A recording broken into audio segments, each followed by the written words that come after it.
Good afternoon. My name is David Fry. This is my Lab 5 draft, or my Lab 5 report for Faraday's Law experiment. So as a quick introduction, the purpose of this lab, we're going to observe the interactions between magnets falling through conductive tubes and use Faraday's and Lenz's law, or Lenz's law, to observe how inducing currents can create a magnetic force that counteracts this motion going downwards. So our first physical model, we created an aluminum foil tube through which we dropped our magnet. It was about 12 centimeters long. We did 5 trials, finding an average drop time of 1.134 seconds, while taking a couple of trials to drop it outside the tube to get an estimate, and we found that it was 0.16 seconds. So very interesting indeed. Pretty similar, but we can tell that the drop time was slower. No, yes, it was slower within the tube, which is kind of an example of how that magnetic force is counteracting that motion. It's quick to just explain some of our coding highlights. One of the first lines, we're looking for the gravitational force of the magnet because that is what will cause the majority of the downward motion for what we're dropping. We then use Faraday's law to go ahead and find flux.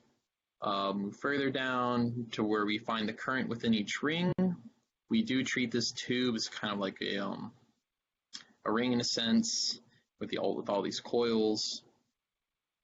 And finally, you then have to find the magnetic field within each ring, and then that will all go back in together to find the magnetic force that is pushing up against our magnet. So this is supposed to be a live recording, but it's not working. But essentially, we have a colored part where it shows the currents as our magnet is falling from top to bottom.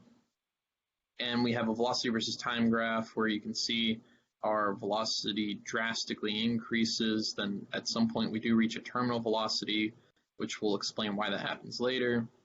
And then at around 0.4 seconds, which is what our computational model is saying, the magnet has left the tube. So as we can see, this is 0.4 seconds, which is quite a difference from our 1.13 seconds that we physically observed.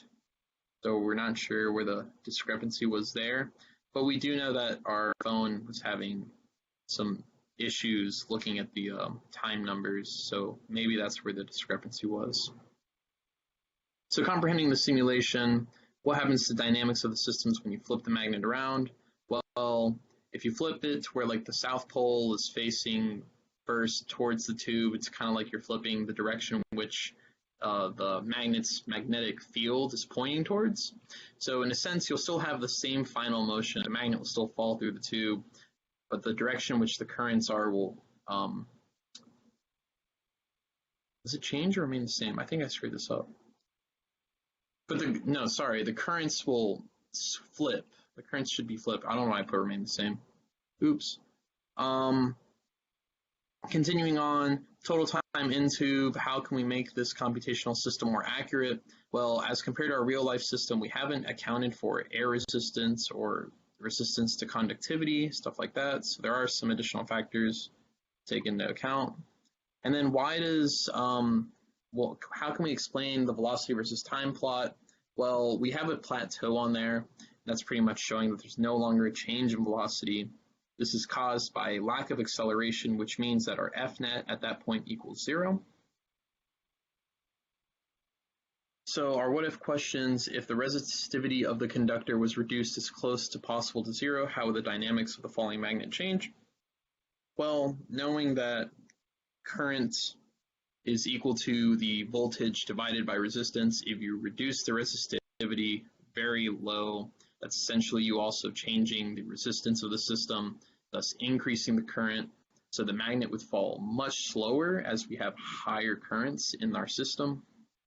And if you cut holes or slots into the tube, you're going to mess around with the rings, thus reducing the total number of rings that have currents going around. Thus, you would have a less magnetic force pushing up on our falling magnet. So with that, thank you. That is my Lab 5 report. Enjoy.